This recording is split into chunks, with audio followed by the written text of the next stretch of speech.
So first and foremost, I would like to thank all of you for being here, and I will do everything that I can today to share with you some of my experience and what I know about leadership for the past 26 years today. Okay, so a little bit about me. So just share with you the topics first for now. Right, the topic today is unleash your leadership and influence. So how many people here would like to be a better leader? How many? Yeah, if you want, put in the chat there, put in a 2 there. Yes, I want to be a better leader. Peace, man, peace. Yes, put a 2. Yeah, I believe all of us want to be a better leader, right? Anyone here don't want to be a better leader? Yeah, I'm sure if you are signing up for this program, you want to be one. Otherwise, you're in the wrong room. Yes. Yeah, I assume that you are. Yeah, and for that, I think I welcome you to take on this challenge to be a better leader. And this leadership journey is something that we have to get started and to actually embrace it as well. All right. So, okay, for me, definitely the key to success. What do you think it is? What's the key to success? For me, definitely is leadership. Yeah. For me, I realized that for the past 10 years in training, I've discovered one thing, that people who are willing to be successful are leaders. Everybody wants to be successful, yes. A lot of us want to be successful. The question now is that not many people are able to be successful, because to me, I realized that, tell me whether you agree or not as well. I realized that those people who wants to be successful, and they are willing to take on this leadership to go and do whatever they need to do, because leadership is about responsibility. It's about doing what's necessary, about building themselves. There's so many things about leadership, and success is about having all these skills, right? And leadership is the key. If you're not willing to step up, you're not willing to be the leader, to be a bigger person, to be better, right? Are we going to be successful? Definitely no. Have you ever met friends or people that you know, friends and families, maybe perhaps, or your classmates, where they are not willing to step forward to do the things necessary, to take responsibility for themselves? Then how are we going to be successful? It's impossible, right? So I realized that if people are willing to be a leader, then they will learn. They will do whatever necessary to get themselves to be that leader they want to be, and success will follow. Does it make sense? Yeah. So this is definitely a key for me. But right now, the question is, how do we do this? Yes. What do we have to know? What are some of the mindset that we need to have? Because I realized that where do you learn leadership from? From here, right? I mean, back in the university, do you have a course on leadership specifically on teaching you how to do this? Probably not so much, right? So you're picking up ideas from here and there. And today, this 2 hours is for you, definitely for you. Yeah. So, leadership. Second thing, leadership is influence. It's all about influence. Who do you want to influence first? Number one. When talking about influence, right? Influencing who? Share with me. Who do you think we need to influence? If leadership is about influence, who are we influencing? Share with me in the chat, please. Let me know. Team members, yeah, teammate, yeah. Who else? Teams and my own. My own means ourselves, yeah, ourselves, right? We need to influence ourselves too, right?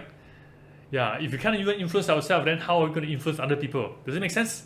Yeah. I think becoming a leader is something that we need to be able to at least embrace it and be able to do it ourselves first. If not, we cannot influence people. Isn't it true? Yeah. So we are going to talk about role modeling as well. So important. So it's about influencing. Number one, influencing who? Yourself. Are we able to influence your own mind to do whatever is necessary to get whatever things need to be done? Yeah. Very, very powerful. So as we move on from here, remember this thing: leadership is influence, and the key to success is leadership. Yeah. Alright, so let's get started right now. So you have seen this before, I guess. Yeah, I believe you've seen this before. So, are you a boss or are you a leader? So on the top, you can see that you are right behind there and say, let's go, telling people to go, telling people what to do. Or maybe even suggesting this, suggesting that, and asking people who can do this for me, who can do that for me. So this is all, maybe it's a leader, yes, but very bossy one, right? You're just telling people to do. Or are you a leader where you actually go in front, show the way and lead and tell people, come, just follow me? Which one are you? And which one do you prefer? If you have a leader who's that you look up to, right? Which one do you prefer? Yeah, tell me. Top one or the bottom one?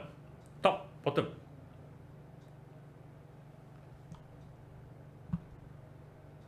Yeah, bottom, right? Everybody say want this, right? So if you know this and you really want this, then you need to actually twist it around and ask yourself as well. How about you? How about yourself? If you are a leader, are you willing to be the leader and lead the way? Even though you may not know how to do it, but you're going to find a way to be the leader to actually lead first. Make sense? Yeah. So I'm going to share with you some of the importance between what is manager and leader right now, as boss and leaders, right? Something that for you to just get the understanding first. Let's look at the definition first. What's the meaning of manage and what's to lead? Yeah. So this is from Cambridge. Yeah. So to manage means to be responsible for controlling or organizing someone or something. Like a business, for example, in business, right, is to be you're responsible for controlling and organizing things. You're managing it, right? But to lead means to act, the act of showing a person or a group of people what to do. That means you're going to show people what to do. See, there's a big difference, right? Yeah. So, do you want to lead or you want to manage? I think you need to have both. But then you also, as a leader, you just don't want to be controlling, telling people what to do only. Yeah. But you want to be able to show people what to do. So let's look into a little comparison between a manager and a leader, yeah, so that you get to have a little understanding. Yeah. So what does a manager do? Yeah, this is all the things that a manager do. Right? You see this? So to administer, to plan, to budget, operational thinking, planning for operation, the processes, managing it, looking at system, how do we get the system better, controls, how can we make sure things are done properly, right? Yeah, it tends to be more short range view. We are more towards telling people what to do, things like that. We tend to ask how and when. And then to sum it up, doing the things right. That means whatever system in place, how do we make sure the system processes, the procedure, the rules and regulation and everything, getting people to comply and everything. This is where it means by doing things right. Yeah. So how about a leader? A leader here, these are all the things that normally a leader would do. Yeah, innovates, talk about direction, where to go, what are you going to do, give a goal, have goals, have a strategic thinking and plan as well. Yeah, leading, we talk about leading, right? Leading people and focus on people, because we need to make sure that our people, our team are well off and doing well, so that they have all the necessary tools, knowledge and everything. So focus on the people to build them up. They inspire trust. They have a much longer range view, in the sense that they have a long range goal, a mission, a vision. Where do we bring this team or this company or this project to, right? They tend to ask more questions. They want to ask what and why, and basically you can say that you can do. They have these fundamental things of doing the right things. So as you look at it, the two different aspects, right? Doing things right and doing the right things. What do you think are the difference here? What does doing things right means? What does do the right things means? Can someone maybe share on the chat for me? Yeah, what does it mean? Yeah, what's the big difference here?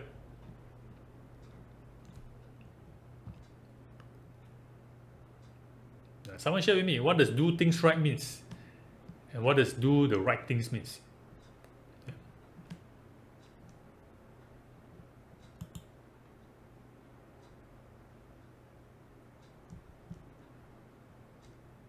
Anyone?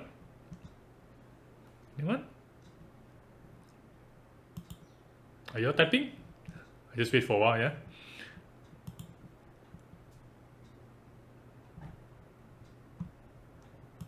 Yeah. Interact with me. Share with me, because I want this to be something that you all can just relate it home. Yeah. Yeah, there you go. Doing things right is more task focusing. Doing right things is more people focusing. All right. Do the right things can be subjective. Doing things right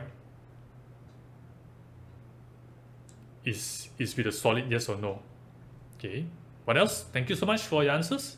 for your thoughts. Yeah. What else?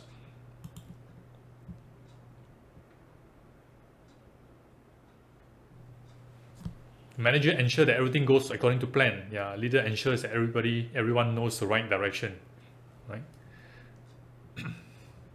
Doing things right, mainly focus on the result. Doing the right things means what? Yeah. Try to share your answers to everybody, not just direct to me, so that everyone can also learn from each other. I think one of the biggest things that I know is that we all can learn from each other. In fact, I'm learning from you all. I just want to know what's your thoughts, and I may even learn something from you. Yeah.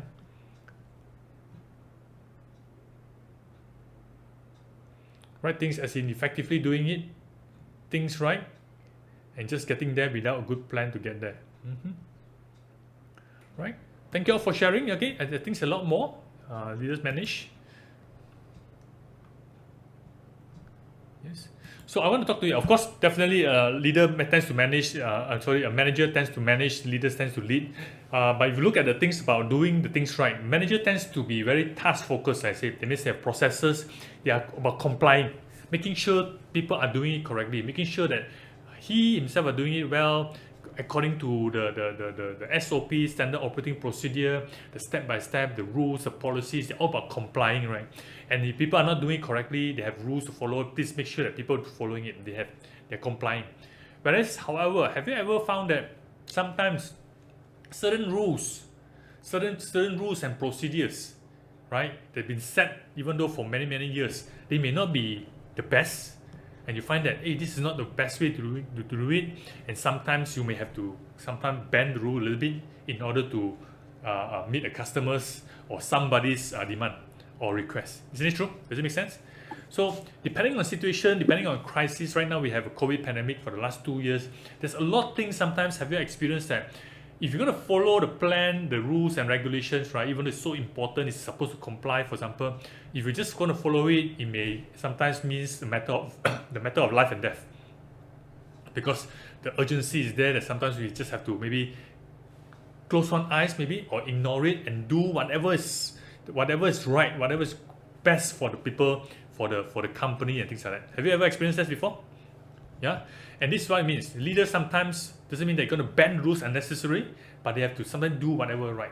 In my experience before, I realized sometimes the red tapes in my organization where I know I'm supposed to be following it, but if I'm going to follow this, it's going to take a long time, I'm going to delay a lot of things, and it could actually cost me to lose a lot of money, or lose the company lose a lot of money. Sometimes we have to make a decision to do what's right for the company, do what's right for the team. Does it make sense? So there's a little thing about being the integrity, the ethicality, things like that.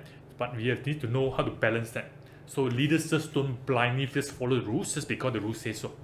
For example, if there's a traffic light, it's red, and here's an emergency, and you really have to bring the person to the hospital right now. Otherwise, he may even lose his life in the next 5 minutes. Are you going to just say, there's a red light, I need to stop?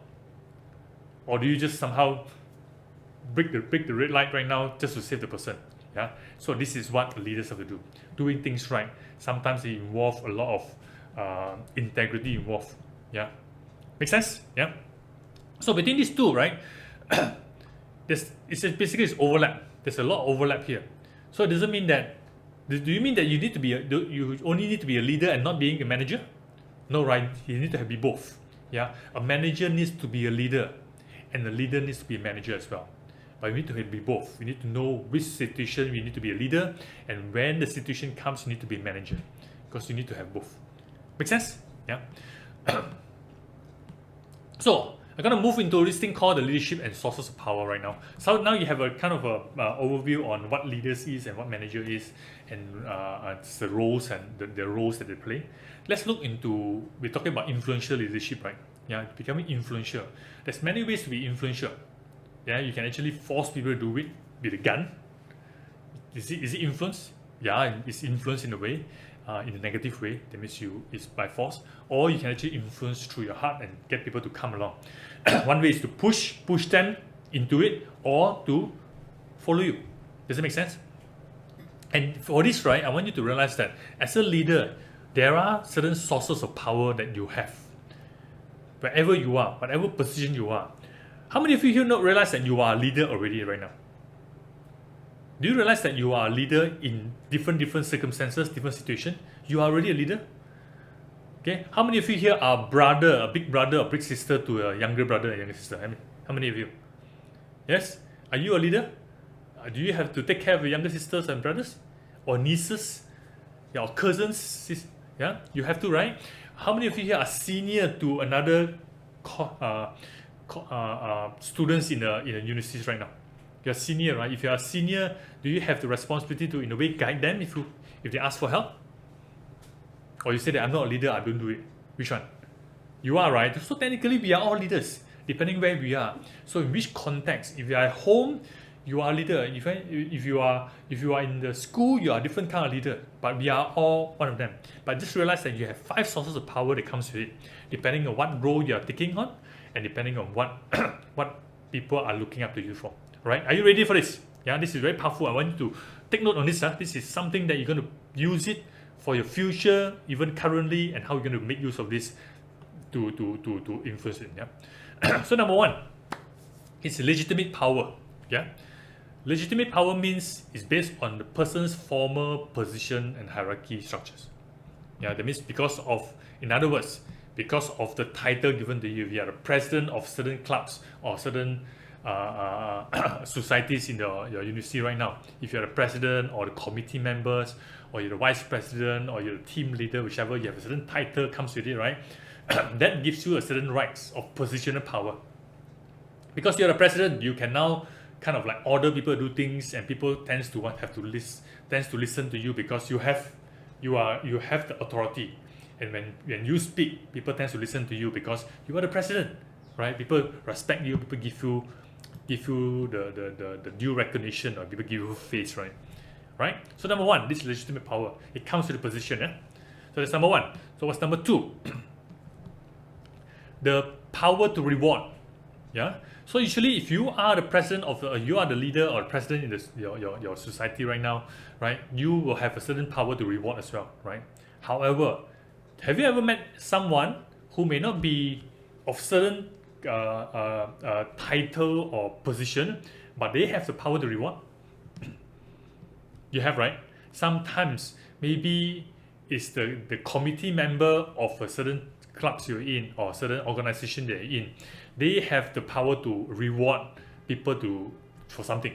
For example, I give you this job, I give you this role to play. I rely on these people to do something. They have the power to reward. Make sense? So if you are a brother or sister to somebody, do you have the power to reward your younger brother to do something? To get them to do something, and then you can reward them, to buy them some sweets, to entice them, things like that. You have the power, right? But you may not be in position. You're just a brother to him, but you do have the power to reward. Does it make sense? Yeah. Who else do you know that in a position to actually reward? These are the one that gives them power. Does it make sense? Yeah. Are you getting me? Yeah. If you're getting me, put a 3 first. Let me know that you're still with me. Put a 3 there if you are getting me. Yeah. Understand, right? Clear, right? Okay. Thank you very much. Okay. So what's number 3 now? Okay. Number 2 is legitimate. Number 2 is reward. What's the opposite of reward? We call it coercive. In other words, punishment, right? Or threat, right? So based on a person's ability to punish or force or threat, that means if you don't do, then you're going to get in trouble. Now sometimes we use this power, right? How many of you here who are elder brother, things like that, or even to your junior schoolmates, right? And you said, you better do it. If not do it, then you're going to get in trouble.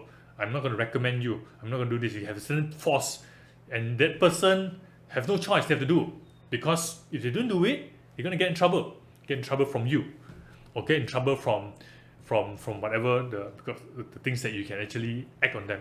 Does that make sense? Yeah. So this is the thing. So number 1 is the position, power, reward, and coercive. Okay. What else? Number 4. What's number 4? Okay. Number 4 is, oops, go back one. Number 4 is expertise. Expert. You are the expert in your own field. You are expert in certain knowledge and skills. And because of that, people come to you. People come to you for advice. People come to you to discuss with you. People seek your opinion first before they decide on certain things. Does it make sense? Yeah? have you ever met people, even though they may be they may not be the manager or the leader in the group or the team leader, or they may not be the president of the society, but even the president will go and talk to some people who are expert in their own field and ask them for opinion first before they decide. Anybody? Yeah, you know, right? Sometimes it could be senior person, or it could be someone who's been there for a long time. They know everything ins and outs. They just have to, because they are expert in what they do. People come to you for advice, for support. Make sense? Yeah. And finally, number 5 is reference. Reference is talking about the person's characteristics, and usually they're talking about people who are very attractive, people you tend to admire, you tend to follow. You know, right? Like the influencer today, the influencer of the Facebook, the Instagram, and all this social media, or maybe celebrities. These are people that you attract to, right? And they have certain sources of power because of what you like them, because of their celebrity status, because of their face, their pretty face, right? And you admire them so much. Whatever they say, you're like, yeah. You get influence, right? Use this cream to make yourself beautiful, okay? Or use this product to slim down, you know? Or wear this clothes, wear that clothes, and you get to be influenced by them because why? They are the celebrity. They are the people they look up to. Does that make sense? Yeah. So this is, you can actually this little 5 sources of power, you can check it out from the internet. It's by John French and Bertram. It's a long time ago. We really known about this 5 sources of power, long time. But the question is this: how do you make use of this? How do you make use of this power? Because if you are a leader, right, you have this 5, but some are more, some are less, depending. So the question I want to ask you is this: yeah, which of these 5 do you normally are more powerful? That means people are influenced by you because of this 5. Which one? Do you base on legitimate power because of position? People must follow you, or do you normally use reward? Do you normally use coercive to threaten people? Yeah. Now I'm a father, right? I have a 7-year-old kid. I realize that I've been using that a lot sometimes without me knowing. Even though I teach all these things, but sometimes I need to be very conscious about this, and I try as much as possible not to use so much of this coercive power. Because like for example, I talk to my son Shane and say that, hey, you better do well in your exam, otherwise you got no TV, right? Or sometimes you force him to, you better finish your work first, otherwise, or else you can get in trouble. Or please write nicely, please use a ruler, please write your words correctly, otherwise I'm going to force you to erase everything and redo again. This is coercive power. But do you think it's going to be positive impact on him by doing this? No, right? How many of you like to be forced into doing things? No, right? But how many of you would like to be rewarded for doing things? So you need to know how to use both, right? So the next question I want to ask is this, okay? I want you to think carefully. Of all the 5 power here right now, okay, of the 5, which among these 5 are based on position? Because of the position that you have the power. Which of these 5 is based on the title that you have?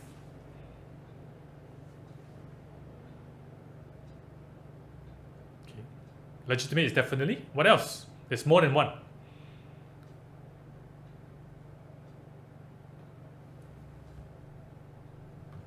Okay, think about it. Which one here? Definitely because of the title, position that is given to you. You have that power. You can actually use it.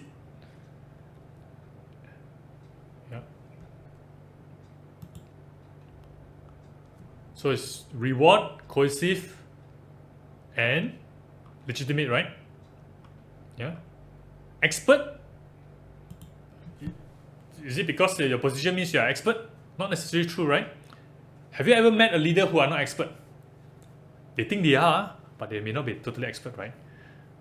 Right? That doesn't come with position. Have you ever met a leader who should be a leader, but they are not given position, but they are definitely an expert?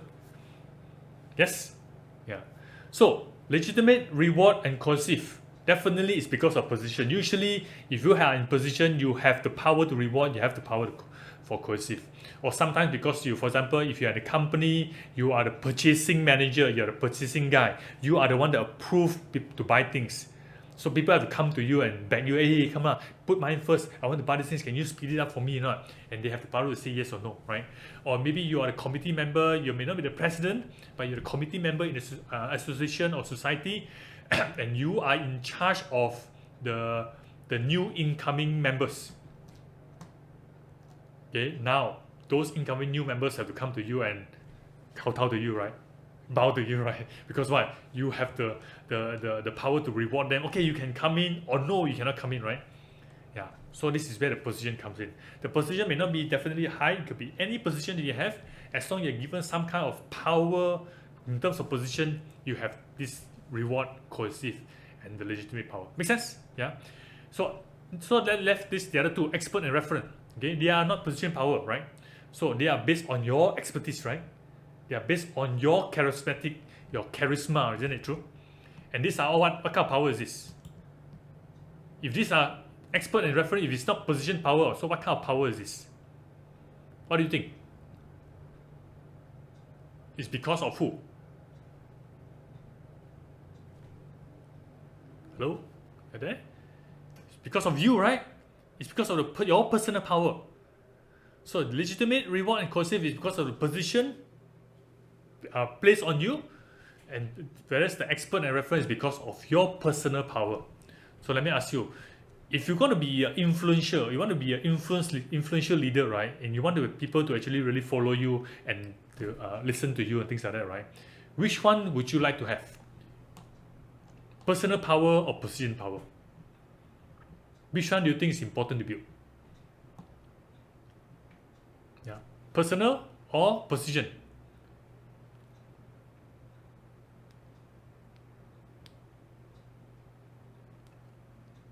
Thank you so much. Personal, right? A lot of you say personal. Yeah. Because why? Position. Why not position power? Why not? What's the problem with the position power? Positional power.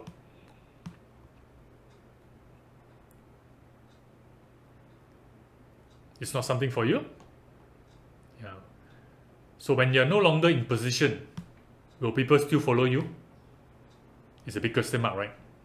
It really depends, right? Yeah, because people listen to you, follow you, or have to abide by your instruction because is it because of you, or is it because of the position that you have? Is it because of the title that you have? If you are in position, if people are following because of position, the moment you leave the position, they will just be following the next person who is going to be there. So your influence will be just disappeared there and then, correct? Yeah. So of course, it's also important to have the position power, but very important for us to build is this expertise and reference power. Because once you have this, people are there because they're following you, because you are influential, you have the ability, the expertise, they know that you're good, and you have the charisma, you are a nice person, at the same time you demonstrate leadership. And then if you're coming from personal power, and then if you are having a positional power as well, wouldn't that be fantastic? Yeah, in a company, right? For example, as when I joined as an engineer, I'm just a engineer. I'm nobody there, right? I'm just one of the engineer. But once I develop my expertise, I'm becoming well known for my ability to do certain things. I'm good at certain calculation or design, for example. At the same time, a nice person, people like to be with me, and whatever I say, they listen to me. And if I got a chance to be promoted and now I'm the manager of the department, would it be powerful for me? It will be very powerful, right? Now with the position power that I have, now I can actually connect with the people higher above me, and I can actually influence them on a different level. I can change the system because now I'm empowered to change the system, change the organization rules and regulation if I have to. But if I'm not in power, I'm just an engineer, I may not be able to change. Does it make sense? So you need to have both, yeah. But the power is important, but it's not the most important. You need to build a personal power. Does it make sense? Yeah. So with this, you need to be building your own personal power. Yeah. Would you agree with me? Yeah. Something that as a leader, if you want to be influential, you need to be building. Yeah. Don't just base on the positional power. Yeah. So with this, I'm going to go to you. I'm going to ask. I'll share with you the next things, but just to give you some idea.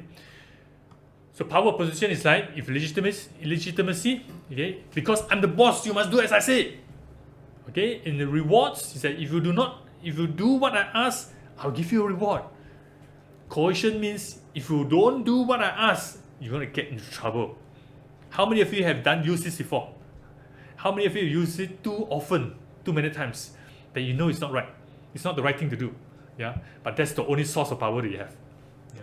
Would you like to have a different source of power? This is a different source of power. Yeah, as an expertise, as a source of special knowledge and information, people come to you because they know that you are good. And if you know that you are an expert in whatever field that you are, right?